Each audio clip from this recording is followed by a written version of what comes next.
Hola, ¿qué tal amigos y amigas del rol? Espero que estén bastante bien en este día, tarde o noche, dependiendo de la hora y la parte del mundo a la que nos estén viendo y o escuchando.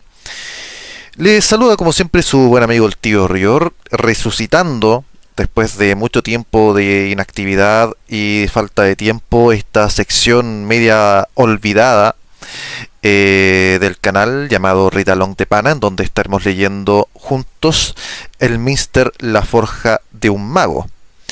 Nos habíamos quedado al final del capítulo 5 y me había quedado gustando bastante el libro, avancé un poco, no lo he terminado aún, a pesar de que ya lo había leído un par de veces hace muchos años y me he estado acordando de algunas cosas, no lo he terminado aún, así que hay muchas partes ahí que no recuerdo, que no me acuerdo mucho, así que sin más preámbulos vamos a dar por comienzo este read along.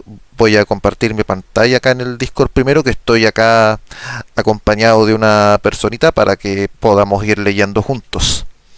Dame un segundito acá. Bueno, este capítulo sigue la parte en la que el Minster Agumar, en sus inicios, seguía ganando salida como un ladrón en Hastarl, en la capital del antiguo reino de Atalantar. Y este capítulo lleva por nombre Ruindad entre ladrones. Comienza con la siguiente frase: hay una clase de ciudad que es peor que aquella en la que los ladrones imperan por las noches en las calles, aquella en la que los ladrones firman el gobierno y mandan día y noche. Palabras por Urquit Baeran de Kalimport, en el libro de las noticias negras, en el año de los cráneos rotos. Rara vez las mejores sedas calichitas hacían el largo y peligroso trayecto a lo largo de la costa del Gran Mar, infestada de piratas y azotada por tormentas, en número suficiente para que Elenbar, la Torre de Ut y Jarlit no las absorbieran todas, dejando algunas para el arduo y prolongado viaje en barcazas del Invir arriba. Más raro aún era que los mercaderes dueños de tales barcazas se detuvieran en la pequeña y provinciana Hastarl, donde la ropa tejida y hecha en casa era lo que se llevaba esencialmente, y una buena vaina de espada era más admirada que un chaleco de corte elegante. Y todavía más raro aún era que los brillantes tejidos Tashtan, con ornamentaciones púrpuras y esmeraldas, procedentes de las legendarias ciudades de la brisa marina, más al sur, acompañaran a las sedas. Así que la muchedumbre abarrotaba los muelles. Algunos de los gordos y arrogantes mercaderes de tejidos ni siquiera se molestaron en subir por las calles hasta las altas y estrechas tiendas de los maestros sastres y vendieron todas sus mercancías en los muelles. Farl y el Minster se consideraron muy astutos al no intentar conseguir ni un solo hilo de ese primero y excitante cargamento. Cuando lo siguió el segundo, también lo dejaron en paz, y presenciaron desde lejos como un desafortunado artista del hurto de los garras de la luna era sorprendido mientras robaba sedas, lo azotaban hasta despellejarlo vivo y lo colgaban de la muralla de la ciudad. Los maestros sastres no tenían gremio porque los señores de la magia no eran partidarios de este tipo de organizaciones. No obstante, se reunieron diligentemente en torno al vino y el jabalí asado del mesón de la ninfa danzante y llegaron a un acuerdo comercial ventajoso para todos. Una chica que les sirvió la mesa y recibió más pellizcos de los que habrían sido de su agrado, le contó a Farl y a Elminster a cambio de 4 monedas de oro lo que habían acordado. Farl consideró que había sido un dinero bien gastado, en tanto que Elminster, como tenía por costumbre, no dijo nada. Y así, esta noche sin luna los encontró en el tejado de un almacén que daba cierto muelle, esperando el crujido de remos y el brillo subrepticio de linternas con la pantalla retirada que marcarían la llegada del flete privado para los maestros sastres, incluidos, según los rumores, telas de oro y botones de ámbar. Era una noche fresca, con una brisa desapacible, el primer anuncio del cercano otoño y de otro frío y húmedo invierno, pero arbujados en sus oscuras capas, no tuvieron tiempo de sentir frío o entumecimiento antes de que vinieran los destellos de lámparas reflejados en las aguas oscuras. Los 2 ladrones esperaron con paciente silencio a que sus proyectadas víctimas cargaran muy amablemente los carros, 4 en total y atestados, y luego se deslizaron sigilosamente de su elevado puesto de observación, evitando a los guardias contratados que se habían reunido alrededor del carro de cabeza. Fue cuestión de un momento arrojar una piedra sobre el montón de cacerolas oxidadas que había en el callejón de atrás de la confitería y, mientras Cabeza y Armas se volvían en aquella dirección, encaramarse con todo sigilo al cuarto carro, desde el otro lado de la calle. Ahora disponían de unos cuantos segundos para realizar una selección antes de que se hiciera necesaria otra maniobra de distracción para encubrir su marcha. No habían transcurrido ni 4 segundos cuando oyeron una exclamación de sobresalto cerca, el relincho de un caballo herido y el tintineo del acero. «¿Competidores?», susurró él al oído de su amigo, y Farrell asintió con un cabeceo. «Nuestra maniobra de distracción», musitó, «proporcionada por los caras de la luna, sin duda. Espera un momento. Ese caballo herido significa que como mínimo tienen un arquero. Dejemos que la lucha esté en pleno apogeo antes de ponernos en marcha». El combate se hizo más violento y los dos compañeros se apresuraron a terminar de seleccionar y disponer el botín para su transporte. Cuando hubieron terminado, desenvainaron las dagas, levantaron el picaporte que cerraba las puertas traseras del carro y se asomaron cautelosos al exterior. Un rostro, con un arma levantada y presta a su lado, los miraba fijamente. Farrell dio un salto para esquivar la estocada del hombre y aterrizó con los 2 pies sobre la cuchilla. De una patada rompió el brazo que la sostenía y clavó su daga en aquella cara antes de que el hombre tuviera tiempo de gritar. Mientras él saltaba al adoquinado de la calle, bamboleándose por el peso del botín, Farrell desembarazó su daga de un tirón y la arrojó hacia la oscuridad de la noche, que parecía estar rebosante de hombres que corrían y blandían espadas. Alcanzó a uno de los guardias en la frente y el tipo masculló una maldición, se llevó las manos a la herida que sangraba profusamente y huyó. Farrell se apoderó de la espada larga que había caído del brazo fracturado de su primera víctima. «¡Vamos! ¡Salgamos de aquí!», sisió. Corrieron en medio de la noche, hacia una de las calles en cuesta donde habitaban las personas que eran demasiado respetables para vivir en cuchitriles, pero no lo bastante ricas como para tener muros alrededor de sus casas. En la oscuridad centellaron y zumbaron dagas por doquier, pero los garras de la luna no tenían ni un solo buen lanzador de cuchillos entre ellos.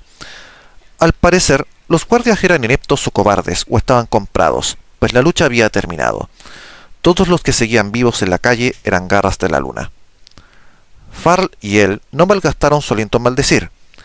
Zigzaguearon de lado a lado, de forma errática, para desanimar al arquero de los garras de la luna y siguieron trotando calle adelante, casi sin resuello. El temido zumbido de una flecha llegó a sus oídos acompañados por una exclamación de sobresalto muy cerca a su espalda. La flecha los pasó bamboleándose de forma extraña. Farrell frunció el entrecejo y miró tras de sí. Uno de los garras de la luna que los había ido persiguiendo estaba tambaleándose y frotándose un hombro. «¿Se atreverán a disparar otra vez?», jadeó el Minster. «Con su propia gente. Eso no los hará detenerse», resopló Farrell. «¡Sigue regateando!». La siguiente flecha salió disparada cuando llegaban a lo alto de la calle y torcían a un lado para meterse en un callejón muy agachados. El zumbido se hizo más intenso y los dos amigos se zambulleron de cabeza sobre los adoquines. La flecha pasó rozándolos y chocó contra unos postigos al otro lado del callejón, justo cuando una patrulla de soldados aparecía por la esquina con las alabardas sobre el hombro. El capitán de la patrulla escudriñó en la penumbra a los 2 hombres despatarrados detrás de él. «¡Traed esa luz aquí!», ordenó con brusquedad. «¡Aprestadlas!». Al parecer los garras de la luna tenían otro arquero. Su flecha dio en la diana con un golpe contundente y el capitán borboteó, giró sobre sí mismo y se desplomó sobre los adoquines, ahogándose con el largo y oscuro astil que le atravesaba la garganta. Farrell y él se incorporaron de un brinco mientras los sobresaltados soldados forcejeaban con las alabardas y pasaron entre la patrulla a todo correr, zancadillando al único soldado que intentó cerrarles el paso. Al tiempo que el soldado caía sobre los adoquines, Farrell trepó rápidamente por la escalera exterior de una pañería, con él pisándole los talones. Había un corto salto desde la barandilla al tejado, pero esto estaba algo resbaladizo con charcos de agua de lluvia. El siguiente tejado tenía la cubierta de paja, y los dos amigos se enterraron bajo ella en la inclinación del otro lado para recuperar el aliento. Se miraron el uno al otro en la oscuridad, jadeantes. «No nos queda más remedio que formar nuestra propia banda», dijo Fal entre resuellos. «Que Teche nos ayude», musitó él. «Querrás decir máscara, señor de los ladrones, ¿no?» «No. Estaba rezando para que esta banda no ponga fin a nuestra amistad o a nuestras vidas». Fal guardó silencio un largo rato. Después, el mister lo oyó murmurar. «Oh, Teche, escuche mi plegaria». «Ah, nanita, esas manos de terciopelo». Fal se echó a reír y de pronto se interrumpió. «Eso es, llamaremos a nuestra banda Manos de Terciopelo». Gruñidos y risas retumbaron en el cuartito. Estaba lleno de polvo y apestaba a décadas de pescado en salazón, pero el propietario del almacén estaba muerto, y con los dos carros rotos que habían dejado atorados a la entrada del callejón, era poco probable que cualquier patrulla llegara lo bastante cerca como para oírlos. Había más de 12 personas en la habitación que guardaban cierta distancia entre sí.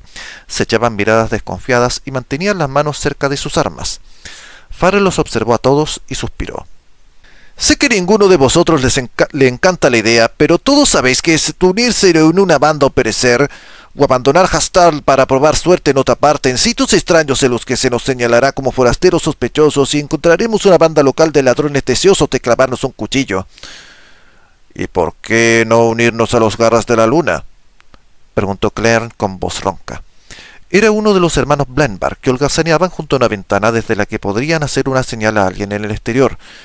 «¿En qué condiciones?», razonó Farrell. «Cada vez que Eladar o yo nos hemos topado con ellos, han intentado acabar con nosotros sin haber cruzado una sola palabra. Empezaríamos en la categoría más baja, todos nosotros sin ser dignos de confianza, pero sí prescindibles». «Y lo que es más», intervino el mister, que atrajo las sorprendidas miradas de todos los presentes. «He estado pensando en todas esas ropas de cuero a juego y las insignias que llevan. Cosas caras que tienen desde el principio, antes de disponer de 2 monedas que frotar entre sí, y también buenas armas. ¿Nos recuerda eso algo? ¿No guarda parecido con una guardia personal? Un ejército en Hastal que ataca a los ladrones, nosotros, donde quiera que los ve. Tiene toda la apariencia de ser la creación de alguien pagado por un señor de la magia o el rey o alguien rico e importante.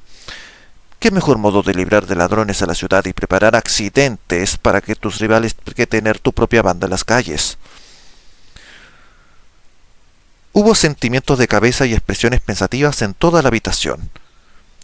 «Ese razonamiento», dijo la vieja y gorda Chaslarla mientras se rascaba, «tiene mucho más sentido que toda la mierda que se ha dicho desde que se los vio por primera vez, y explica por qué algunos soldados parecen mirar a otro lado siguiendo órdenes cuando esa banda ataca».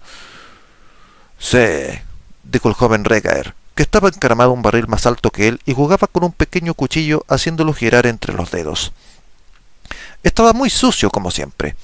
Claro que también lo estaba el barril y podría haber pasado inadvertido a unos ojos vigilantes a no ser por el centelleo de la pequeña cuchilla al girar.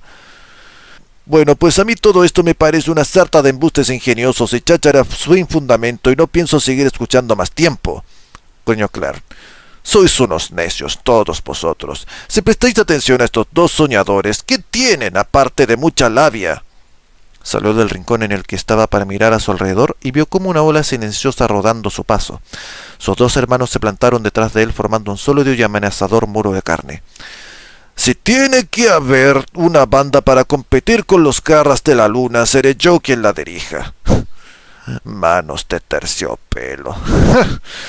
«Mientras que estos 2 pollitos perfumados se pavonean y cacarean, mis hermanos y yo podemos haceros ricos, os lo garantizo». ¿Sí? Una voz muy profunda retumbó en otro oscuro rincón. «¿Y cómo piensas arreglártelas, Blenbar, para conseguir que confíe en ti? Después de ver tus bravuconadas intimidaciones en los callejones durante los últimos 3 veranos, lo único que seguro que sé sobre ti es que más me vale no darte la espalda nunca si no quiero acabar con tu espada clavada en ella. Jardine, todo el mundo en Hastal sabe que eres tan fuerte como un buey, dijo Claire con desprecio. Pero cualquiera te da sopas con ondas usando la mollera. ¿Qué puedes saber tú de hacer planes o más que algunas personas? Gruñó Jardine. De donde vengo, hacer planes siempre significa que algún sabelotodo va a intentar engañarme. Entonces, ¿por qué no vuelves allí? Basta, Claire, dijo Fal con frío desprecio. La confianza es algo que los demás no tendremos nunca cuando tú te encuentres cerca, de eso no cabe duda. Será mejor que te marches. El hombre pelirrojo se volvió hacia él.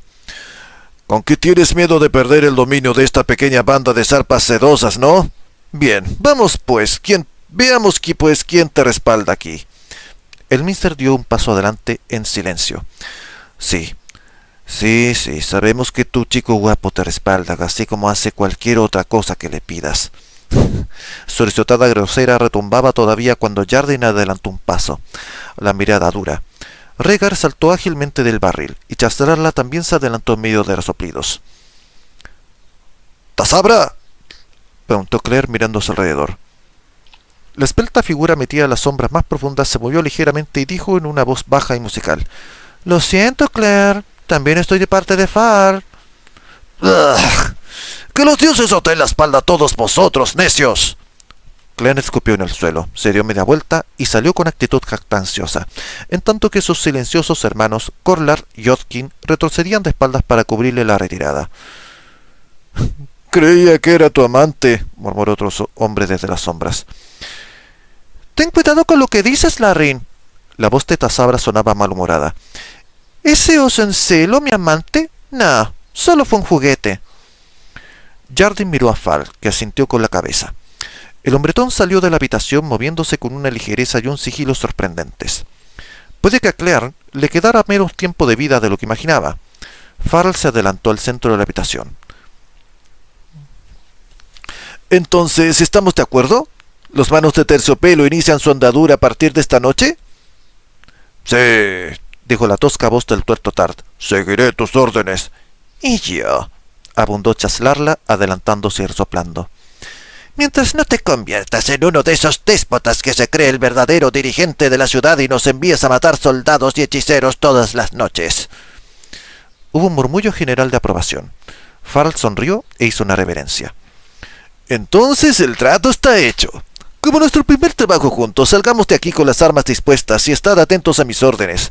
En caso de que los garras de la luna nos estén esperando con arcos o hayan informado a una patrulla de dónde y cuándo esperarnos.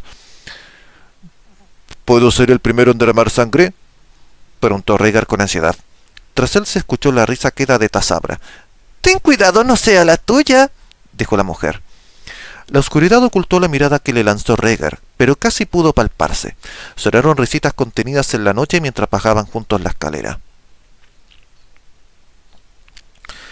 Toda Hastar supo que las dos nobles familias atalantes, Glarmer y Torre Trompeta, se habían reunido esa misma noche en una alianza de verdadero amor. Pyrrhys Torre Trompeta había lucido un sombrero adornado con grandes plumas y una casaca de paño de oro confeccionada especialmente para la ocasión, con su acostumbrado calzón guarnecido con campanillas y sus mejores zapatos de punta enroscada. Con la espada más ligera de su padre colgada del cinturón, había conducido a su dama a los santuarios de Sune, Lathander, Helm y Teach, antes de que el casamiento quedara ratificado bajo la espada de Tyr. El padre de la novia había regalado a la feliz pareja una estatua del ciervo de Atalantar encabritado, la bestia, se entiende, no el rey muerto, que había sido esculpida en un diamante gigantesco y que valía más que algunos castillos de buen tamaño. El sirviente que la llevó de un lado para otro durante todo el día sobre una bandeja cubierta con una cúpula de cristal, llegó a pensar que también debía de pesar más que algunos castillos. Bajo una numerosa guardia, este regalo, eminentemente práctico, había sido instalado en el dormitorio nupcial, al pie de la cama, donde, como el viejo Darrigo Torre Trompeta había comentado con un guiño lascivo, sería un buen sitio desde donde observar. Nanue Glarmer había lucido un exquisito vestido azul cielo confeccionado por los elfos de la lejana Chantelore o Treyer. Su madre había anunciado enorgullecida que había costado 1 millar de piezas de oro. Ahora estaba tirado en el suelo como otras muchas prendas desechadas, mientras la pareja de recién casados brindaba con vino, sus burbujas relucientes a la luz de la luna, y se volvía para levantar sus copas porcelunes para que bendijera el lecho nupcial.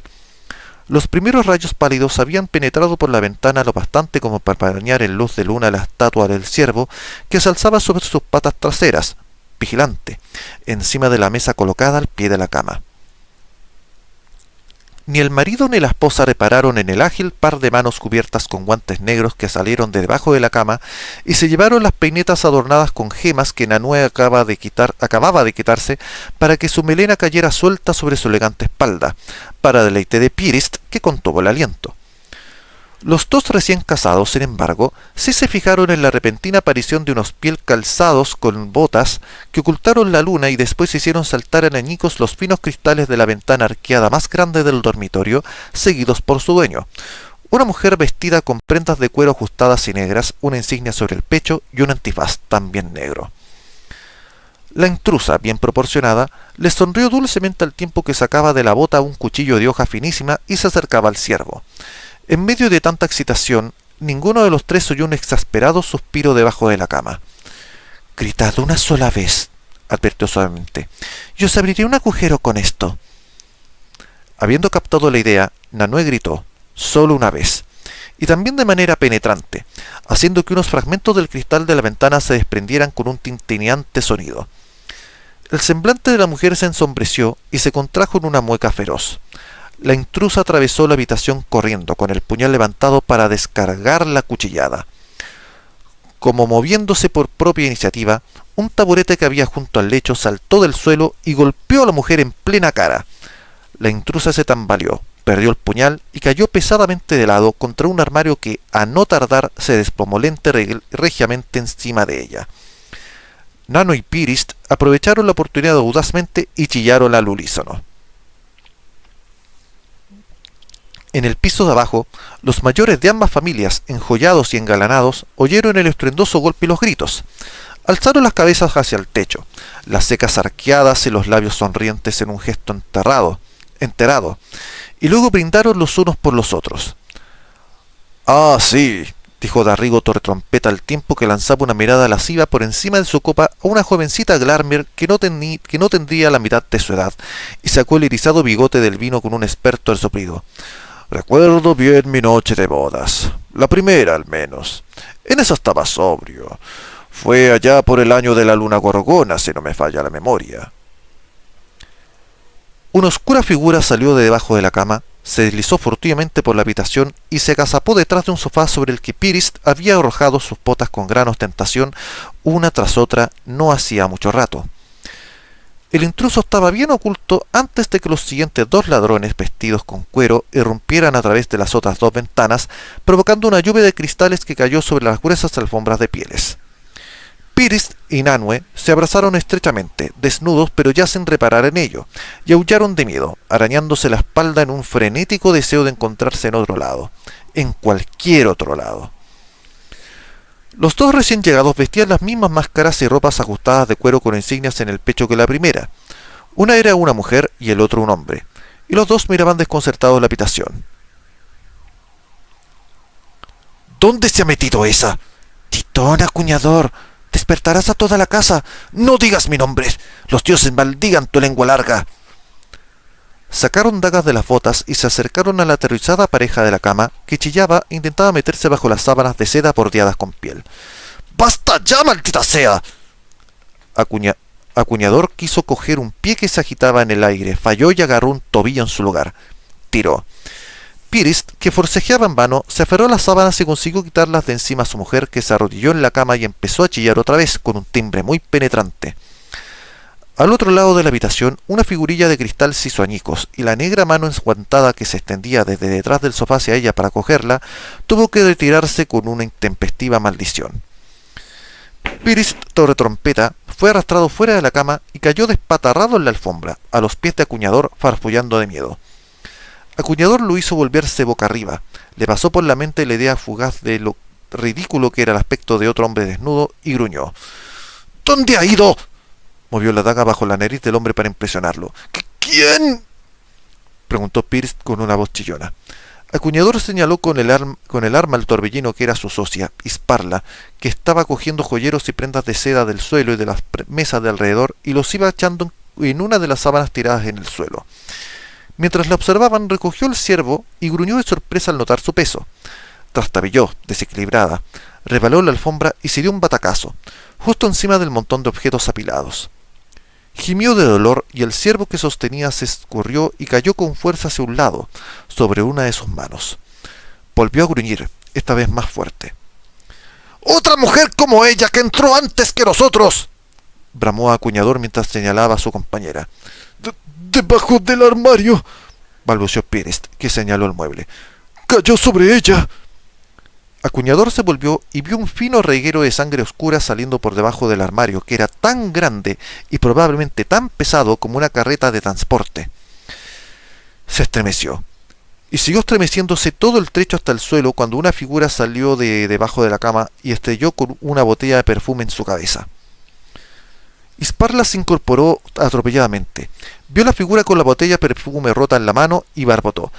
¡Terciopelos! ¿Otra vez? Acto seguido arrojó la daga y la figura se zambulló de nuevo detrás de la cama. La daga centelló, inofensiva, a través de la habitación. Un descomunal estornudo llegó de detrás del lecho. Nanue volvió a chillar, y la mujer de ropas de cuero negro le cruzó la cara con un bofetón mientras pasaba a su lado, en pos de la huidosa figura que había estornudado. En su precipitación tropezó con el cuervo y empezó a brincar sobre un pie, gimiendo de dolor. El ciervo cayó de costado y saltó una esquila de diamante. La misteriosa persona que estaba detrás de la cama y se había hecho un ovillo y se sacudía con un ataque incontrolable de estornudos, pero se las arregló para hincar la botella de perfume rota en la cama de la mujer de los garras de la luna, que acababa de asomarse por detrás de la cama. Isparla retrocedió y topó con la cama, y Nanue le golpeó en su cabeza con fuerza. Su rostro enmascarado se giró bruscamente. Gruñó como un animal. Se echó hacia adelante y se produjo un ruido de carne machacada cuando su cara chocó contra la vaselina de latón que las temblorosas manos de Pirist acababan de levantar. Isparla se derrumbó sobre la cama en silencio. Nanue se arrodilló a su lado. Vio fluir sangre por la boca de la mujer enmascarada sobre las sábanas de seda y tuvo la delicadeza de chillar otra vez.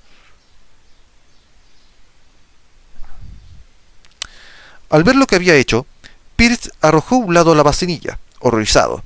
Sonó un seco crujido cuando golpeó el ciervo, seguido de un ruido hueco y metálico, como el de un gong. Al caer al suelo y rodar por un trecho hasta detenerse, y salió corriendo con intención de huir del dormitorio, lanzando bramidos. Una oscura figura surgió inesperadamente detrás del sofá y corrió a interceptar el paso.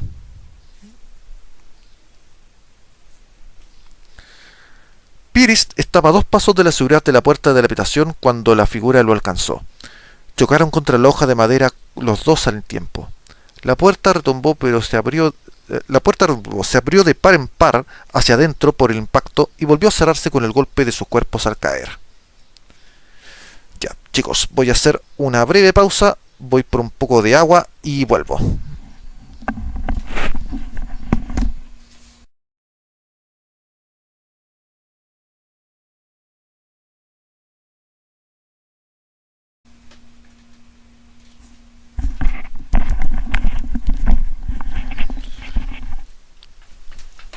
Ya, ahora sí. Vale, me quedé entonces en el siguiente párrafo. Perfecto. Ok. En el piso de abajo, los enjollados y engalanados mayores de ambas familias oyeron el estrépito. Se miraron con las cejas arqueadas e hicieron otro brindis. Bueno, dijo Janata Glarmer alegremente mirando en derredor al tiempo que el robot le teñía las mejillas. Ciertamente parecen estar congeniando a pesar del estrépito, ¿no? Esos ruidos no son nada fuera de lo normal, comentó Darrigo Torretrompeta con una carcajada y echándole una mirada lasciva. Recuerdo que mi segunda esposa era así. El Minster se levantó de encima del inconsciente Pirist. Me dio un poco de hipo.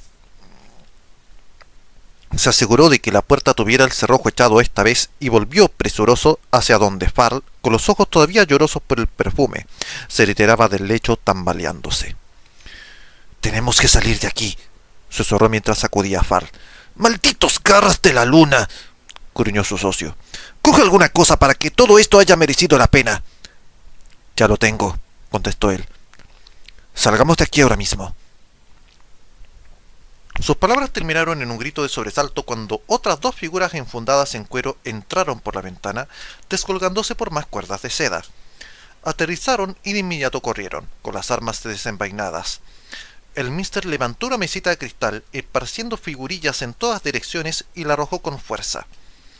Su enemigo se agachó y la mesa salió volando inofensiva por la ventana al mismo tiempo que una de las estatuillas le caía en un pie con fuerza. El Mister empezó a brincar a la pata coja, bramando de dolor. El Garra de la Luna se aproximó a él, sonriente, con la reluciente cuchilla enarbolada, mientras que el otro se abalanzaba sobre la mujer desnuda en la cama que chillaba sin parar. La mesa cayó y estalló en miles de añicos cristalinos y retorcidas láminas de bronce sobre los adoquines allá abajo. Algunos de los fragmentos saltaron contra las ventanas del salón y del comedor.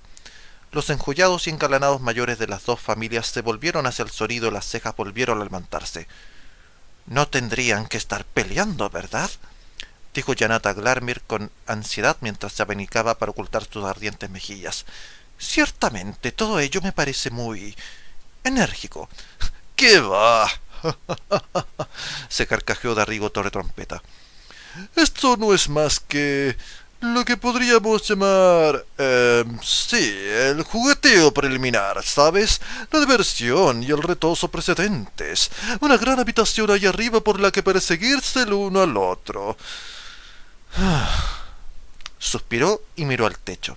Se estremeció ante otro estruendo fuerte y ensordecedor. Del techo se desprendió una nube de polvo. «Ojalá fuera más joven y Piris llamara pidiendo ayuda». De repente sonó un grito débil estremecido. «¡Socorro!». «Vaya», exclamó Darrigo con deleite, «que me condene si ese chico no es la viva imagen de su viejo tío. ¿Dónde está la escalera? Espero recordar cómo se hace después de todos estos años». Le están robando la casa y estos güeyes piensan que están culiando.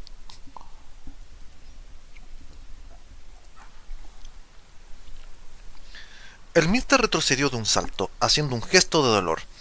El Garra de la Luna se abalanzó sobre él, la cuchilla centellando, y después emitió un gruñido de sorpresa cuando Farl se estiró y le agarró las piernas. El ladrón Garra de la Luna se fue de bruces como un árbol talado, y Farl le atravesó la garganta antes incluso de que rebotara en la caída. La estatua del ciervo, agrietada y un poco más pequeña, salió lanzada, girando como un trompo, de debajo del cuerpo despatarrado del hombre. El Mister vio lo que Farl había hecho. Volvió la cabeza y vomitó la cena sobre una alfombra azul de Kalimshan. «Bueno, esa es una alfombra que no nos vamos a llevar», comentó Farl alegremente. Cruzó la habitación a todo correr hacia donde la última mujer Garra de la Luna se debatía con la sollozante novia. Justo cuando llegó allí, la ladrona se las ingenió para poner las manos en la cara y el cuello de Nanu y levantó la cabeza. Farl no frenó la carrera y estrelló el puño contra la máscara mientras pasaba a su lado. La mujer ni siquiera había tocado la alfombra cuando él saltó por la ventana y se deslizó por una de las cuerdas de seda que se hició por la fricción contra los guantes durante el rápido descenso. El Mister agarró un joyero pequeño para añadir a las peinetas que llevaba guardadas en las botas, lo metió debajo de su camisa para tener las manos libres y corrió en pos de Farl. Chillando, Nanue corrió en la otra dirección, hacia la puerta donde su marido yacía inconsciente. El Mister tropezó en el ciervo, maldijo y llegó junto a las ventanas rodando sobre sí mismo. La estatua se deslizó por las pulidas baldosas que habían quedado expuestas cuando las alfombras se arrugaron con la pelea y se estrelló contra una pared, esparciendo fragmentos de diamante por todas partes.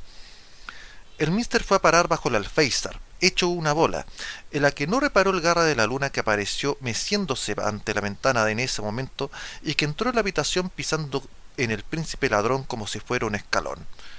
Sus ojos se quedaron prendidos en la estatua que relucía bajo la luz de la luna. «¡Ajá! ¡El rescate de un rey!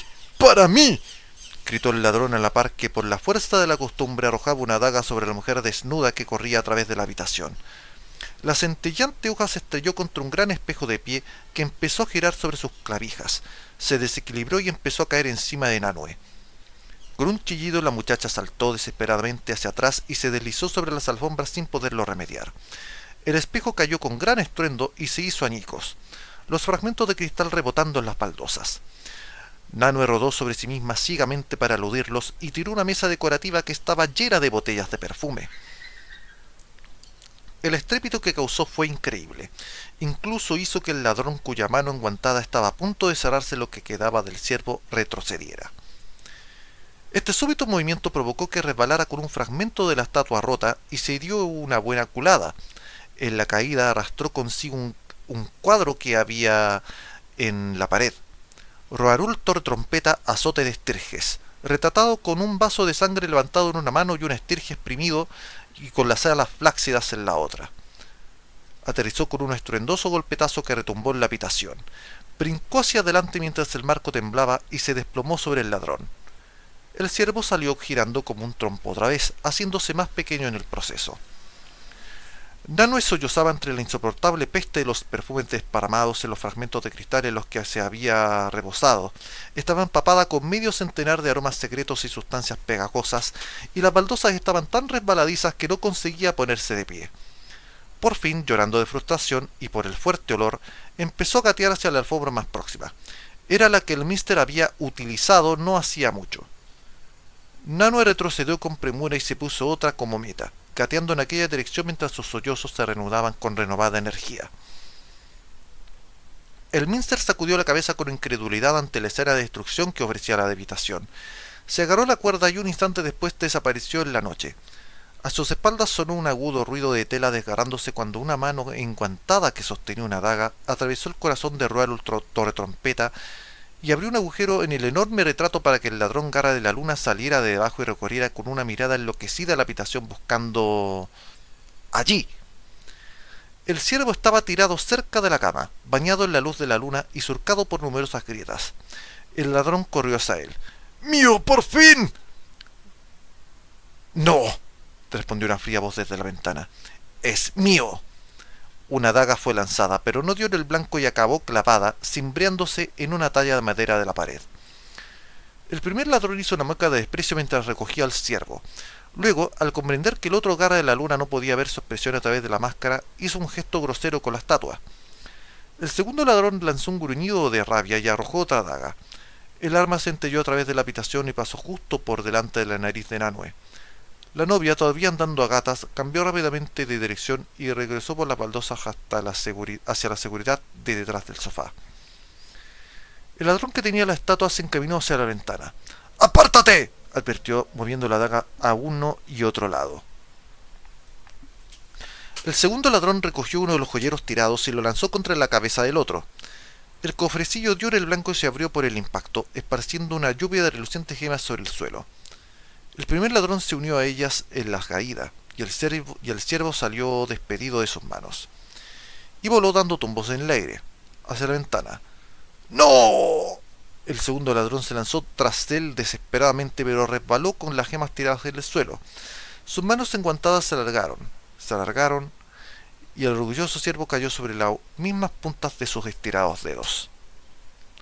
El hombre lo aferró, refocilándose en la victoria, y se deslizó por el suelo debido al impulso de su desesperada carrera. ¡Ja! ¡Lo tengo! ¡Otro precioso, mi sin par ciervo! Y entonces las piedras preciosas que estaban bajo sus botas siguieron deslizándose y lo hicieron chocar contra el bajo alféizar del ventanal. El ladrón pataleó impotente, cayó hacia adelante y con un penetrante aullido se precipitó en la noche perdiéndose de vista. Nanue vio desaparecer el ladrón, se estremeció, incorporándose despacio, con cuidado, se volvió de nuevo hacia la puerta. Tenía que salir de... Otros dos ladrones con ropas de cuero entraron por las ventanas. ¡Oh, mierda!, gimió Nanue, que se lanzó de nuevo hacia la puerta en una desesperada carrera.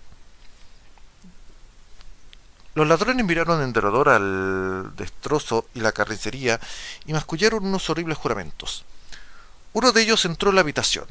tiró de la mujer enmascarada que estaba desplomada en la cama y la echó sobre su hombro y regresó directamente hacia el ventanal. El otro se lanzó a través del dormitorio para coger a Nanue y llevársela para pedir un rescate. La joven chilló, resbaló en la alfombra. Al procurar no chocar contra la puerta en su precipitación y cayó encima del inconsciente Pirist, el mismo momento en que quede algo pesado y Nanue se deslizó impotente, hasta chocar con la pared. Unos juramentos farfullados con rabia retumbaron al otro lado de la puerta. En el pasillo y luego la hoja se estremeció bajo otro fuerte impacto. Nanue retrocedió pateando al aire, a la par que chillaba el ladrón que intentaba agarrarle las piernas. Entonces la puerta se astilló y saltó hacia adentro, lanzando al ladrón a una buena distancia por encima de las alfombras. Rotó sobre sí mismo y se incorporó. Dos dagas relucieron al aparecer en sus alfombras. El garra de la luna hizo un saludo con ellas a la mujer desnuda y avanzó amenazadamente. Nanue volvió a gritar.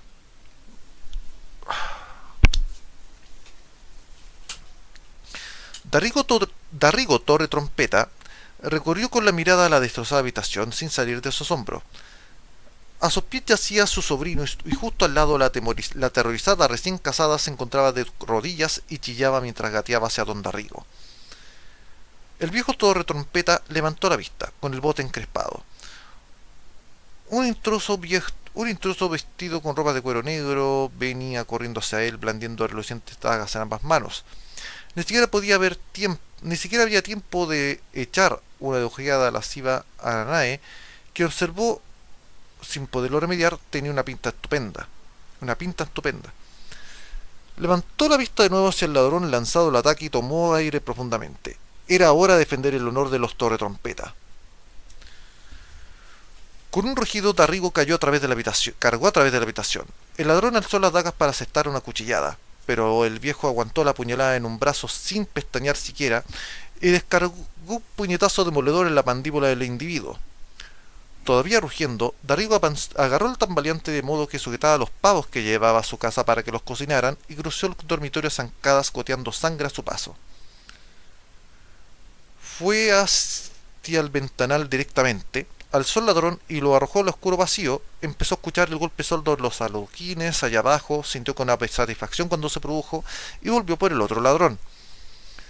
Nanue decidió que ya no corría peligro si se desmayaba. Además, el segundo ladrón salía volando y en la noche la sofocada novia se desplomó graciosamente sobre el pecho de Pirist y perdió la noción de lo que ocurría a su alrededor.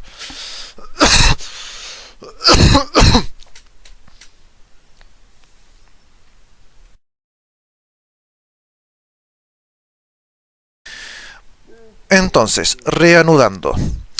A mediodía había corrido por toda la ciudad la noticia de cómo el viejo y fanfarrón guerrero Darrigo Torre Trompeta había luchado contra una docena de ladrones en la cámara nupcial de su sobrino, en tanto que los amantes, sin enterarse de la reyerta, habían consumado el matrimonio, y de cómo Darrigo había arrojado a todos los uniformados garras de la luna por las ventanas altas hacia su muerte en el patio de la mansión Torre Trompeta.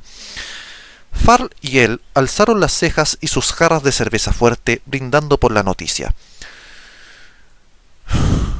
Parece que uno de ellos rescató a Isparle, que ha conseguido escurrir el bulto otra vez. Farl dio un sorbo de cerveza. ¿Cuántos quedan ahora?, preguntó el mister con sosiego. ¿Quién sabe? Farl se encogió de hombros. Solo los dioses y los garras de la luna. Pero han perdido a Waira, a Nat y a Oberyn con toda seguridad, y puede que también a Yrtil. Digamos que nuestras fuerzas están mucho más equilibradas esta noche, aunque metieron bien la pata en lo que era una ocasión de oro para obtener un gran botín y nos hicieron perderlo todo salvo unas menudencias. Además, una de las peinetas se rompió, le recordó el mister. Sí, pero tenemos las dos piezas, no es mucha pérdida. Bien, si nos... Se interrumpió. Frunció el entrecejo y ladeó la cabeza para escuchar un excitado murmullo en una mesa cercana, al tiempo que ponía una mano sobre el brazo del mister instándolo a guardar silencio. Su amigo, que había estado callado casi todo el tiempo, siguió haciendo lo mismo. Sí, mágicas, sin duda escondidas por el rey Utgrail hace muchos años, estaba diciendo un hombre que se había acercado a su compañero de mesa hasta casi pegar su nariz a la de él para evitar ser oído. En una cámara secreta, en alguna parte del castillo, según dicen. Farrell y el Minster prestaron gran atención.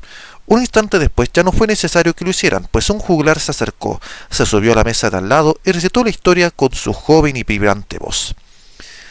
A decir verdad, se trataba de un relato sacado de las leyendas que los juglares no dejaban de retocar.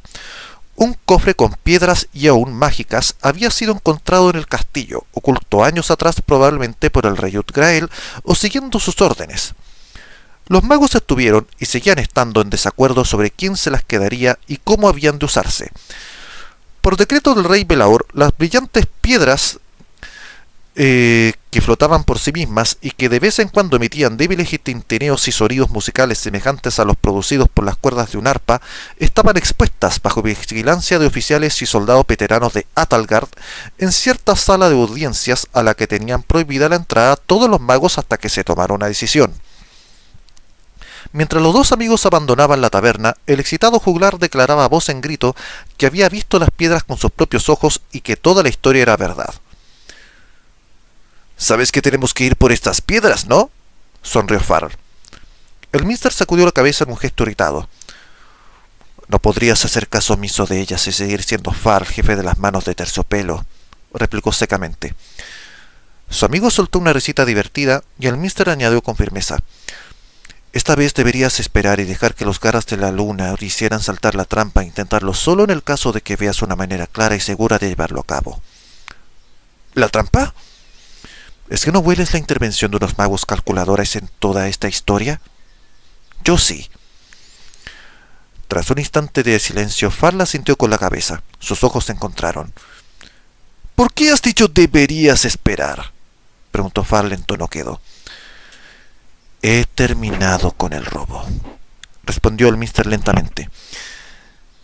«Si vas tras esas maravillosas piedras mágicas tendrás que hacerlo solo. Me marcho de gastarlas después de hacer una cosa más». «¿Por qué?». Farrell estaba inmóvil como una estatua y una expresión sombría en los ojos. «Robar y matar perjudica a gente contra la que no tengo nada y no me acerca a mi venganza de los señores de la magia. ¿Viste la estatua del ciervo? Las ansiosas manos del latrocinio se apoderan de lo que es precioso y lo destrozan y lo dejan sin valor. He aprendido todo lo que las calles podían enseñarme y he tenido más que suficiente». El Minster sostuvo la mirada estupefacta de Farrell y añadió: «Los años van pasando y las cosas que no he hecho me reconcomen. He de marcharme». «Sabía que estaba a punto de ocurrir», admitió Farrell, cuyo rostro había enrojecido. «Son los escrúpulos. Pero supongo que esa cosa más no será traicionarnos, ¿verdad?». El Minster sacudió la cabeza y habló lenta y deliberadamente. «Nunca he tenido un amigo tan íntimo y tan sincero como Farrell, hijo de Gavilán». De repente los dos se estrecharon en un fuerte abrazo, parados en mitad del callejón, llorando y dándose palmadas en la espalda y los hombros. «Ah, él. ¿Qué voy a hacer sin ti?», se lamentó Farrell al cabo de un tiempo. «Ocúpate de Tasabra», respondió el Minster. En sus ojos hubo un brillo travieso al añadir: «A ella puedes demostrarle tu afecto de una manera mucho más satisfactoria que a mí». Rompieron el abrazo y luego lentamente esbozaron una sonrisa. «Así que nos separamos», dijo Farrell sacudiendo la cabeza. «La mitad de nuestra fortuna te pertenece». «Cogeré solo lo que necesite para el camino», contestó el Minster con un gesto de indiferencia. «Es decir», suspiró Farrell, «que lo mío es saquear y lo tuyo matar hechiceros». «Puede ser», repitió él suavemente, «si los dioses son benévolos». Y con esto damos por terminado al capítulo 6 de El Minster, la forja de un mago, dando por terminado la segunda parte, que era ladrón, y dando inicio a la tercera parte llamada clérigo. Y como este capítulo lo pienso hacer de duración extendida, voy a leer en esta parte el capítulo 7, llamado El único hechizo verdadero. Comienza con la siguiente frase: «En tiempos remotos, los brujos buscaban aprender el único hechizo verdadero que les daría poder sobre todo el mundo y comprensión de toda la magia. Algunos dijeron que lo habían encontrado, pero a estos hombres se los descartaba como locos generalmente. Yo vi a uno de estos magos locos. Podía hacer caso omiso de hechizos que le arrojaban como si no existieran, o ejecutar cualquier magia con un mero pensamiento, sin pronunciar palabra. No creo que estuviera loco, sino en paz consigo mismo, libre ya del apremio de deseos y vicios. Me dijo que el único hechizo verdadero era una mujer, que su nombre era Mystra y que sus besos eran maravillosos. Palabras de Halibon Tarnstar, mediador de Mystra, en cuentos relatados a un hechicero ciego durante el año del Wyvern. La noche era cálida y serena. El Minster inhaló hondo y contó y separó la mayor parte de lo que Farl había insistido que tomara. Tenía una deuda pendiente y además el otro asunto del que tenía intención de ocuparse esta noche probablemente acabaría con su vida. Entonces sería demasiado tarde para saldar deudas.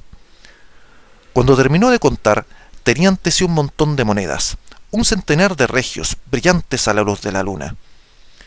Bajo el sol, cuando llegara el nuevo día, relucirían con su verdadero color dorado, pero de un modo u otro, probablemente él no estaría allí para verlos.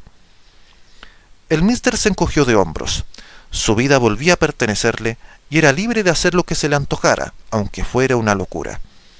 Y por eso, se dijo con ironía, aquí estaba, empeñado en un último escalo. Metió las monedas en la bolsa, apretadas para que no tintinearan, y echó a andar por los tejados en dirección a cierto dormitorio.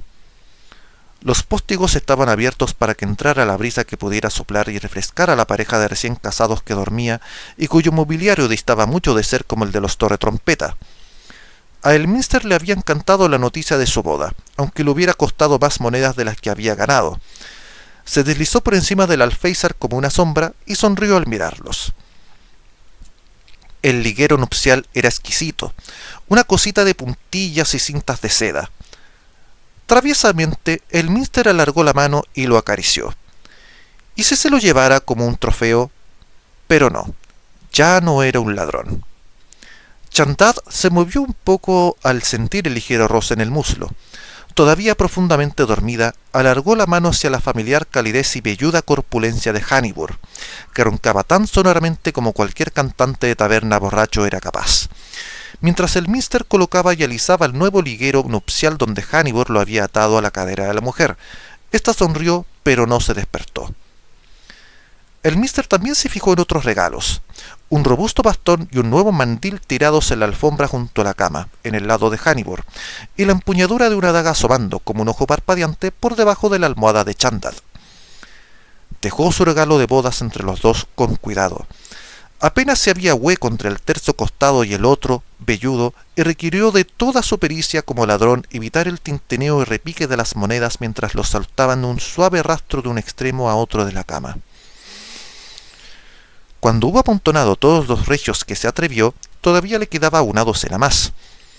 Dejó la última parte de su retardado regalo de bodas sobre el vientre de Chandad, suavemente, y se marchó con premura cuando el roce del frío metal hizo que ella rebulliera en serio. Selûne estaba muy alta en el oscuro firmamento sobre Hastarl cuando el Minster se detuvo en un tejado y miró a través de la vacía y silenciosa calle hacia donde estaba la ruinosa fachada del templo abandonado de Mystra. El lugar estaba oscuro y derruido, y desde donde él se encontraba se veía el enorme candado de la puerta. Los señores de la magia aparentemente no querían que nadie en Hastarl adorara a la señora Etora de la magia aparte de ellos mismos, que podían hacerlo en la seguridad e intimidad de su propia torre dentro de Adalgard. No obstante, no habían osado profanar el templo de Mystra. Quizás su poder estuviera fundamentado en el edificio y destruirlo significara que podía tambalearse su dominio de la magia y su control sobre el reino. Quizás él pudiera forzar la mano a Mystra, igual que ella había forzado la suya cuando permitió que asesinaran a sus padres. O quizás admitió para sus adentros el Minster sin apartar la vista del templo. Lo que pasaba es que ya estaba harto de no hacer nada importante, de desperdiciar días encaramado a los tejados esperando una oportunidad para robar esta o aquella baratija. Puede que los hechiceros no se atrevieran a profanar el templo de Mistra, pero el Minster sí. Esta noche, el mundo, o al menos Atalantar, sería un sitio mucho mejor sin nada de magia.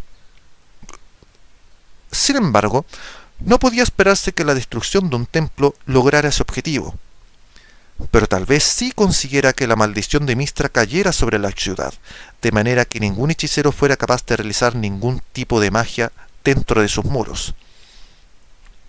O tal vez el templo guardara algún artilugio mágico que podría utilizar contra los hechiceros. O puede que dentro solo encontrara la muerte. Cualquiera que fuera el resultado sería bienvenido. El Minster observó la pintura desconchada y deslucida y las tallas aladas de piedra, semejantes a murciélagos que adornaban las esquinas delanteras del tejado. Aferraban los capiteles de las columnas frontales del templo con muchas garras y sus fauces colgaban abiertas, vorazmente. No las veía brillar con su vista de mago, pero quizá las gárgolas mágicas cantadas por los juglares no brillaban. La única magia que percibía estaba más abajo y era visible para todos. Unas letras que emitían un tenue brillo encima de las puertas formaban las palabras «Yo soy el único hechizo verdadero». El Minster sacudió la cabeza, suspiró y empezó a descender del tejado. Por lo visto, la venganza era una empresa agotadora. No vio conjuros en el candado, que se rindió fácilmente a sus ganzúas. Farl le había enseñado bien el oficio. El Minster echó un último vistazo a uno y otro lado de la silenciosa calle. Abrió la puerta, esperó un par de segundos para ajustar los ojos a la oscuridad y luego se deslizó dentro, con la daga presta en la mano. Polvo y vacía oscuridad. El Minster atisbó en todas direcciones, pero no parecía haber ningún tipo de mobiliario en el templo de Mistra, solo columnas de piedra. Cauteloso, caminó hacia un lado hasta encontrarse bastante lejos de la puerta. Por lo general las trampas se colocaban justo delante de ellas, y luego avanzó hacia el frente. Había algo raro en este sitio. Oh, sí, ya había contado con la sensación de sentirse observado, y que su piel se pusiera de gallina por la vibrante tensión de conjuros aletargados que estaban a la expectativa, todo en derredor. Y todo eso le estaba ocurriendo, sin lugar a dudas. Pero había algo más.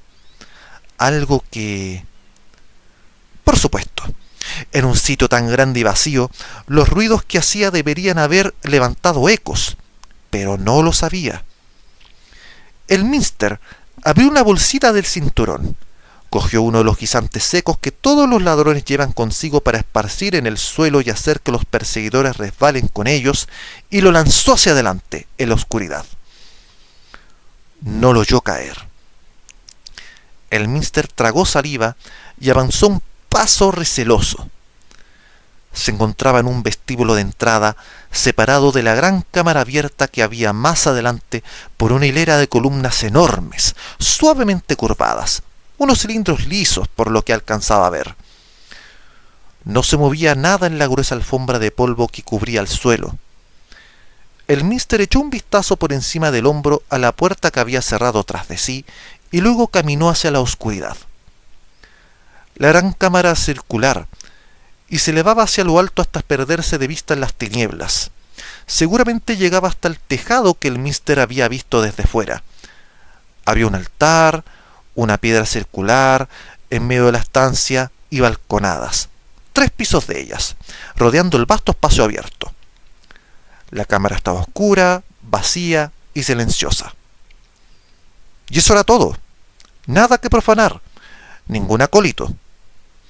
De repente, la puerta se abrió a sus espaldas y en el mismo momento en que unos hombres con antorchas entraban en el vestíbulo, el Minster corrió hacia la parte trasera del templo, buscando resguardo tras las columnas.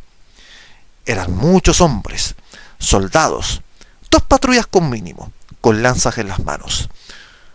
«Desplegaos y buscad», ordenó una fría voz. Bueno, una voz más fría debería sonar así como «Desplegaos y buscad», ordenó una fría voz. «Nadie osa entrar en un templo de Mistra por mera travesura». El hombre que había hablado se adelantó un paso, levantó una mano e hizo una especie de saludo corto o un gesto respetuoso hacia el altar. «Tendremos luz», dijo después con calma, y a sus palabras, aunque no ejecutó conjuro alguno, las propias piedras alrededor del minster empezaron a brillar. Y lo mismo ocurrió con toda la piedra del templo, hasta que un suave y nacarado resplandor inundó la estancia, dejando al joven ladrón a la vista de todos. En este caso, todos eran más de una veintena de soldados que avanzaron por la cámara con expresiones sombrías y las lanzas dispuestas. El hombre que había hablado se encontraba en medio de ellos. «Solo es un ladrón», dijo. «No arrojéis las armas. Y si intenta huir, señor, mi magia lo obligará a caminar en la dirección que yo quiera», afirmó el hombre de la túnica, que esbozó una sonrisa. Hizo un gesto y el minster sintió un repentino tirón en sus extremidades, un cosquillante y entumecedor hormigueo semejante al que había sentido aquel espantoso día en la pradera por encima de Heldon hacía mucho tiempo. Su cuerpo ya no le pertenecía, y se encontró volviéndose, asaltado por una angustiosa y creciente desesperación, y dirigiéndose hacia los hombres. No, hacia el altar. Un bloque de piedra circular, simple y liso, sin una sola runa de adorno. Los soldados levantaron las lanzas y lo rodearon a medida que se acercó. «La ley decreta que aquellos que profanan templos sean ajusticiados», gruñó un viejo soldado.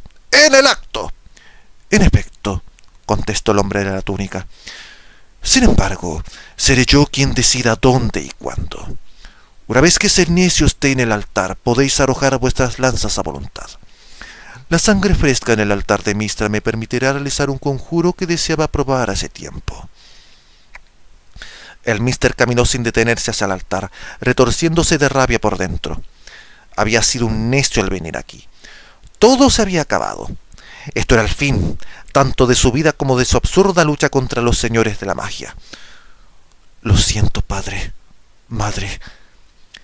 El mister echó a correr de repente hacia el altar con la esperanza de liberarse de algún modo del hechizo y sabiendo que no podía hacer nada más.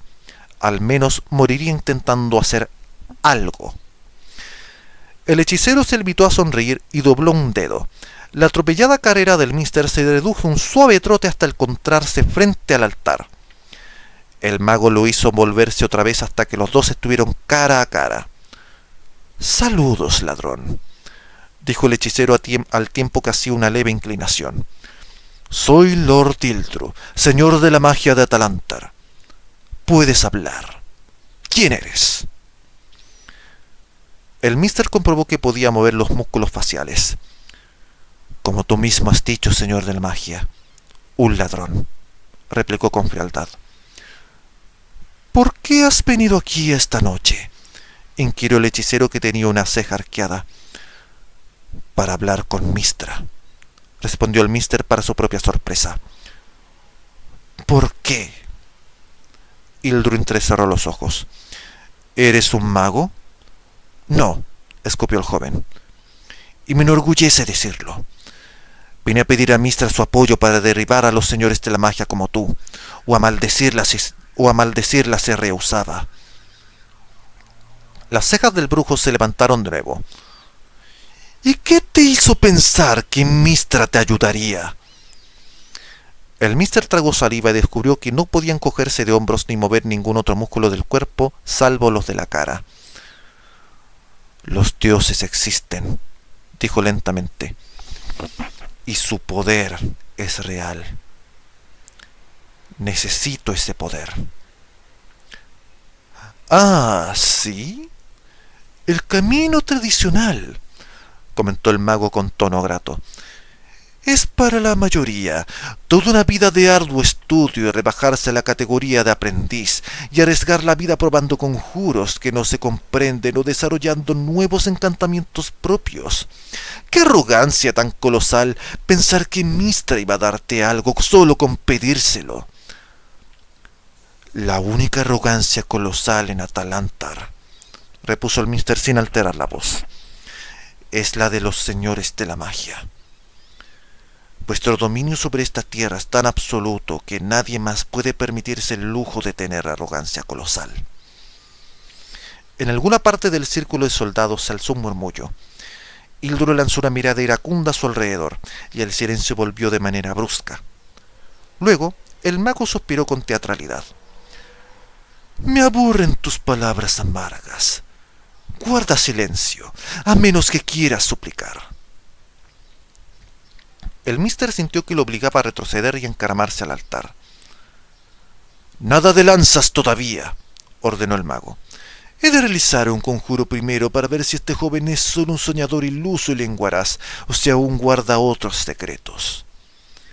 El hechicero levantó las manos, lanzó un conjuro y después observó estrechamente al mister, el entrecejo fruncido. «No eres mago», dijo como si hablara consigo mismo. «Y no obstante, tienes algún vínculo con la hechicería, cierta habilidad menor sin desarrollar. No había visto algo igual hasta ahora». Se adelantó un paso. «¿Cuáles son tus poderes?» «No tengo magia», escupió el mister. «La aborrezco, y todo lo que se hace con ella». «Si te libero y estudio lo que quiera que hay dentro de ti para ver dónde radica tu habilidad, ¿serás leal al trono del ciervo?» «Siempre». Los ojos del mago se estrecharon ante la rápida y orgullosa respuesta. «¿Y a los señores de la magia de Atalantar?», añadió. «¡Jamás!». El grito del mister retumbó en la cámara y el mago volvió a suspirar mientras observaba al encolerizado joven que se esforzaba en vano para saltar del altar. «Basta», dijo con tono aburrido. «Matadlo». Giró sobre sus talones y el mister vio una docena de soldados, y probablemente más que no alcanzaba a ver detrás de él, levantar sus lanzas, sopesarlas y retroceder un paso o dos para tomar impulso. «Perdonadme, madre, padre», musitó el mister con labios temblorosos. «Intenté ser un auténtico príncipe». El mago giró veloz sobre sí mismo. «¿Qué?». Y entonces las lanzas salieron disparadas, y el mister miró al mago a los ojos fijamente y sisió. «Yo te maldigo, Hildro de los señores de la magia, por mi muerte y...». Se interrumpió desconcertado. No había esperado llegar tan lejos en su maldición y vio que el hechicero tenía las manos levantadas para ejecutar algún encantamiento y gritaba: «¡Alto! ¡Esperad! ¡No lancéis!». También vio que los soldados lo miraron como si fuera un bicho raro. Un dragón púrpura con 3 cabezas y cuerpo de doncella, a juzgar por su expresión. Y las lanzas estaban suspendidas en el aire, inmóviles, envueltas en un resplandor nacarado. El mister descubrió que podía moverse y giró sobre sí mismo. Había lanzas por todas partes, sí, un cerco mortal de puntas saltando para atravesarlo, pero todas colgaban inmóviles en el aire, y la expresión en la cara del mago decía claramente que no tenía nada que ver con ello. El mister se tiró de bruces antes de que la extraña magia desapareciera. Su movimiento hizo que su rostro quedara pegado a la parte superior del altar, a tiempo de ver desaparecer 2 ojos que flotaban y una llama que surgía de la piedra. Los soldados chillaron y retrocedieron, y el mister oyó al señor de la magia gritar con estupor. La llama se alzó chisporroteante, y de ella salieron disparados rugientes chorros de fuego que consumieron las lanzas en donde estaban suspendidas, convirtiéndolas en palos ardientes que se retorcieron lentamente y se redujeron a humo. El mister observaba boquiabierto. Un resplandor dorado irradiaba del altar, ahora bañándolo en su luz. Los soldados chillaron aterrorizados y retrocedieron. El mister los vio dar media vuelta, llevarse las manos a las espadas e intentar huir, pero daban la impresión de estar brillando y moviéndose lentamente, como imágenes deslizándose en un sueño. Los soldados se movieron más y más despacio a medida que unas llamas que no los quemaban brotaron y rodearon sus cuerpos. Luego se quedaron quietos y callados, petrificados y sin ver, congelados en llamas. El mister giró sobre sí mismo para mirar al mago. El hechicero estaba tan inmóvil como los demás, las llamas doradas danzando ante sus ojos fijos. Tenía la boca abierta y las manos levantadas a medio de realizar un conjuro, pero no se movía. ¿Qué había ocurrido? El fuego se agitó y palpitó. El mister se volvió rápidamente y se quedó mirando su cambiante destello y cómo iba asumiendo la forma de alguien. Una persona alta, con túnica oscura, bien formada, que avanzó sosegadamente hasta pararse junto al brasero. Una mujer. ¿Una hechicera?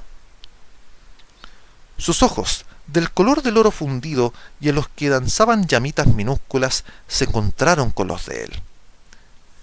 Saludos, el Mr. Aumar, príncipe de Atalantar. El joven retrocedió un paso conmocionado. No, jamás había visto a esta gran señora de belleza sin par. Tragó saliva con esfuerzo. ¿Quién eres? Alguien que te observa desde hace años, esperando ver grandes cosas, fue la respuesta. El mister volvió a tragar saliva. En los ojos de la dama había misterios insondables, y su voz tenía un timbre musical. Sonrió y levantó una mano vacía, y de repente sostenía un cetro metálico en ella. A lo largo de éste, unas luces centelleaban y parpadeaban. El mister nunca había visto algo igual, y su sola apariencia clamaba que tenía poder. Con esto, dijo la dama quedamente, puedes destruir a todos tus enemigos aquí al mismo tiempo. Solo tienes que desearlo y pronunciar la palabra grabada en el mango. Soltó el cetro, que se alzó poco y después flotó suavemente por el aire hacia el mister. Él lo miró mientras se acercaba con los ojos entrecerrados y luego lo agarró bruscamente en el aire. Un poder silencioso vibró bajo su mano. El mister lo sintió crepitar y enroscarse a su alrededor, y su rostro se iluminó. Lo levantó al tiempo que se volvía para mirar a los inmóviles soldados, sintiendo un fiero regocijo bullir dentro de sí. La dama lo observaba. El joven se quedó inmóvil unos largos segundos y después, con cuidado, se inclinó y dejó el cetro en el suelo de piedra, a sus pies. No, dijo alzando los ojos para encontrarse con los de ella. No sería justo utilizar magia contra hombres que están indefensos. Eso es exactamente contra lo que lucho, señora. ¿Sí? Levantó la cabeza para mirarlo fijamente en un súbito desafío. ¿Le tienes miedo? Un poco, admitió el mister, aunque sostuvo su mirada con firmeza. Y más aún de lo que yo mismo podría hacer mal. El cetro hierve de poder. Semejante magia podría hacer mucho daño si se utilizara sin cuidado. No querría ver los reinos devastados por mi propia mano. Sacudió la cabeza. Ejercer un poco de poder puede resultar placentero, pero nadie debería tener demasiado. ¿Cuánto es demasiado? Para mí, señora, cualquier cosa. Odio la magia. Un mago asesinó a mis padres, al parecer por capricho, por divertirse un rato una tarde. Destruyó un pueblo en menos tiempo del que se tarda en contarlo. Ningún hombre debería tener poder para hacer algo así.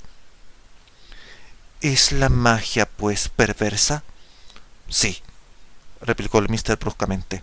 Luego contempló su belleza y dijo, o puede que no, pero su poder corrompe a los hombres para ceder al mal. Ah, ¿es perversa una espada?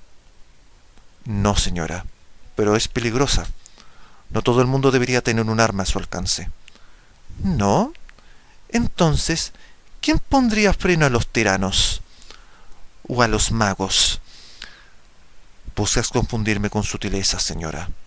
El joven frunció el ceño en un gesto de enfado. No, fue la suave respuesta. Busco hacerte reflexionar antes de que expreses tus propias sutilezas y emitas tus rápidos y seguros juicios. Te pregunto otra vez, ¿es una espada perversa? No, porque una espada no piensa. Ajá. ¿Y es perverso un arado? No, repuso el mister levantando una ceja. ¿A dónde quieres ir a parar? Si una espada no es mala, pero puede ser utilizada para hacer el mal, ¿no será lo mismo con este cetro? El joven frunció el entrecejo y frunció la cabeza ligeramente, pero no respondió. Aquellos ojos luminosos retenían los suyos con firmeza. ¿Y si ofrezco este cetro a un hechicero, algún inocente aprendiz de otro país, no un señor de la magia? ¿Qué te parecería eso? El mister sintió que una rabia creciente se apoderaba de él. ¿Es que todo el que estaba relacionado con la magia era dado al combate dialéctico? ¿Por qué jugaban siempre con él, como si fuera un niño o un animal al que sacrificar o transformar sin dedicarle más que un fugaz pensamiento? No me parecería bien, señora. Nadie debería utilizar algo así sin antes saber cómo usarlo, y conociendo muy bien su funcionamiento para deducir qué cambios funcionarían en Faerun. Sensatas palabras para alguien en alguien tan joven.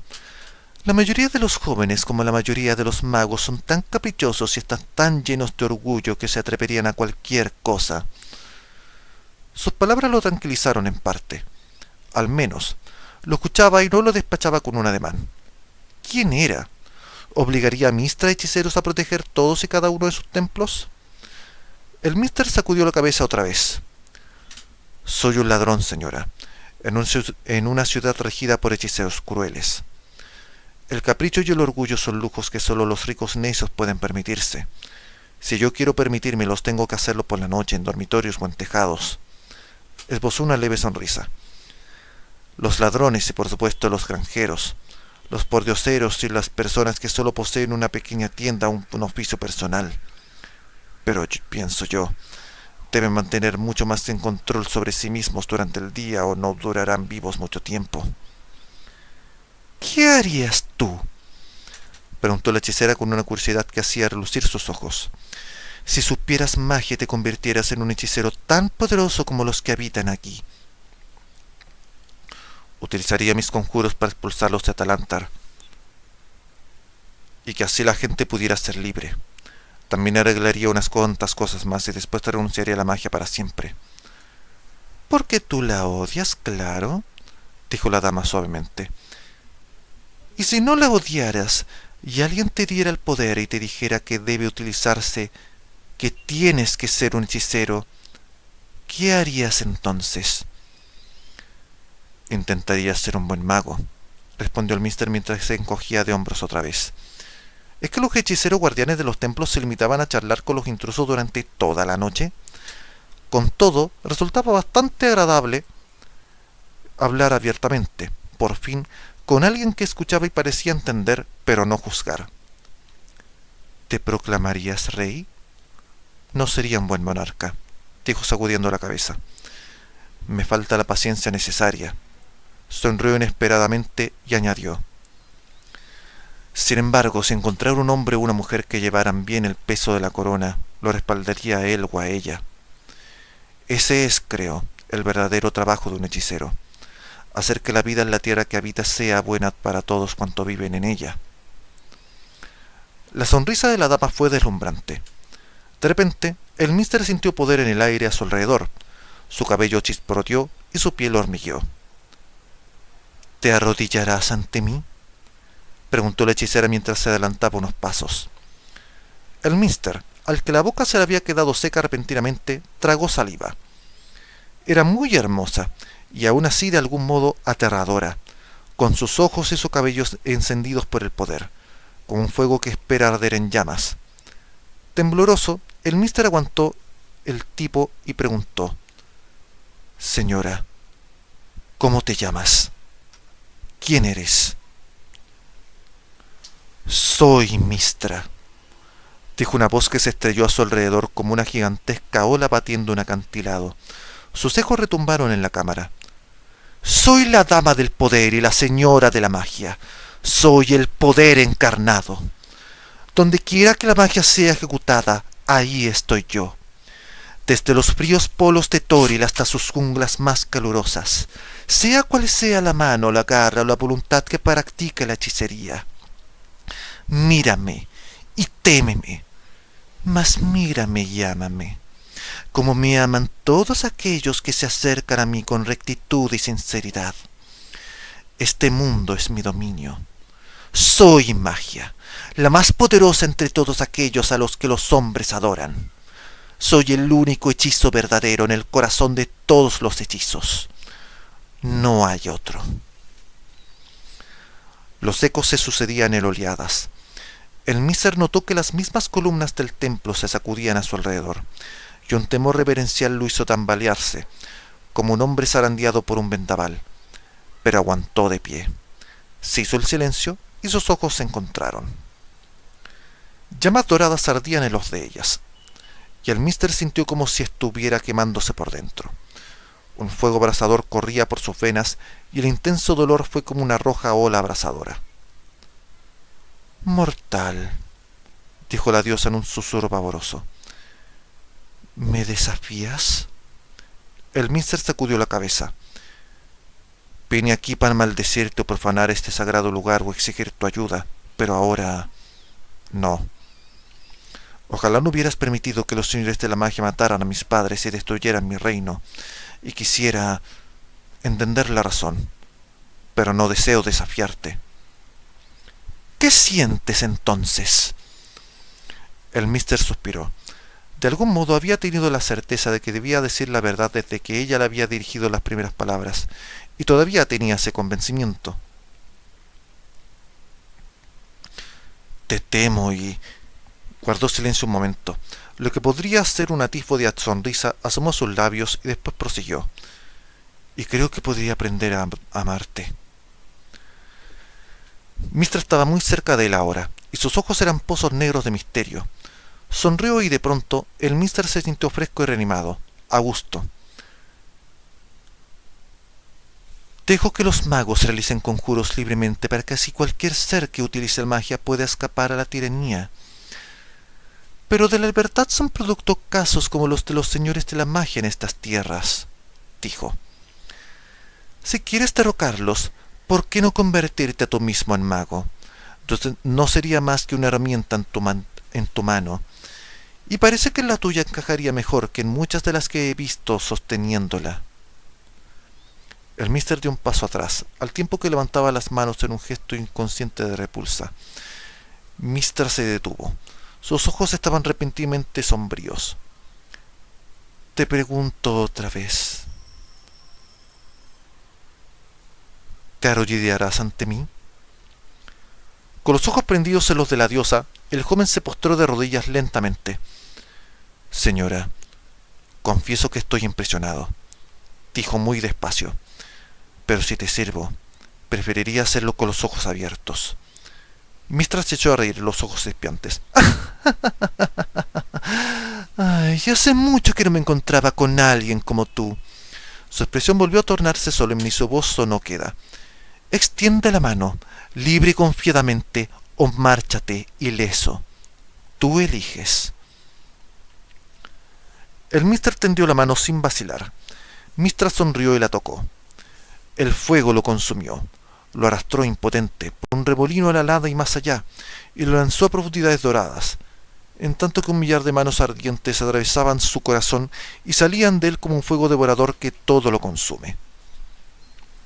El joven gritó, o intentó hacerlo, y cuando fue arrojado una locura de infinitos matices, su lugar de luz secadora y candente y candente tortura. Rugió de dolor, y cuando la oscuridad le salió al encuentro, él se zambulló en su negrura. Se estrelló de cabeza contra ella como si fuera un muro de piedra, y luego la nada. Hacía frío otra vez, y eso fue lo que lo despertó. El Mister se sentó, casi esperando el cementerio a su alrededor, pero el lugar de ellos se encontró en el templo, silencioso y oscuro. El poder flotaba todavía en el aire, en una silenciosa e invisible red de estímulos que lo rodeaba por doquier, desde el desnudo altar a los soldados y el señor de la magia que seguían paralizados alrededor del presbiterio circular. Ahora podía sentir la magia además de verla. Impresionado, el Mister miró en derredor. Estaba desnudo. Todo había ardido hasta quedar solo cenizas a su alrededor, a excepción de la espada del león, que estaba tirada junto a él, invariable en su estado ruinoso. La recogió sonriente. La señora de la magia también conocía a su líder, al parecer, conocía su deber, al parecer, y se puso de pie. El fulgor azul de la magia estaba por todas partes en esta vasta cámara, pero el brillo más intenso era su espalda. Se volvió y miró al altar. Mistra se había ido, llevándose su cetro con ella, pero mientras el joven miraba, Unas palabras llamearon, rutilantes en el aire. Se adelantó presuroso a leerlas. Instrúyete en la magia y conoce los reinos. Sabrás cuándo has de vigilar a Talantar. Venérame siempre con esa agudeza mental y esa falta de orgullo, y me complacerás. Sírveme por primera vez tocando mi altar. Al mismo tiempo que terminaba de leer, las palabras se borraron. Cuando el ara dejó de brillar y recuperó su apariencia sencilla, el mister extendió la mano con indecisión. Se detuvo, atenazado por un repentino miedo que lo hizo temblar, y después puso la mano firmemente sobre la fría piedra. Le pareció oír un árbol, una débil risa, en alguna parte, muy cerca. La oscuridad se apoderó de él nuevamente. Y con esto damos por terminado el 7º capítulo y el video del día de hoy, que espero que haya sido de su agrado. Próximamente continuaremos con otra parte de este read along, continuando capítulo 8. Si hay tiempo continuaremos también con el 9. Así que de a poquito vamos avanzando y reavivando esta sección perdida. Así que esperando que se hayan divertido mucho, que la hayan pasado bien y que les anime a interiorizarse un poco más acerca del lore, del acervo y los libros de Reinos Olvidados. Me despido no sin antes decir como en cada final de video, muchos 20 naturales para todos y que los dados sigan rodando. Hasta la próxima, gente.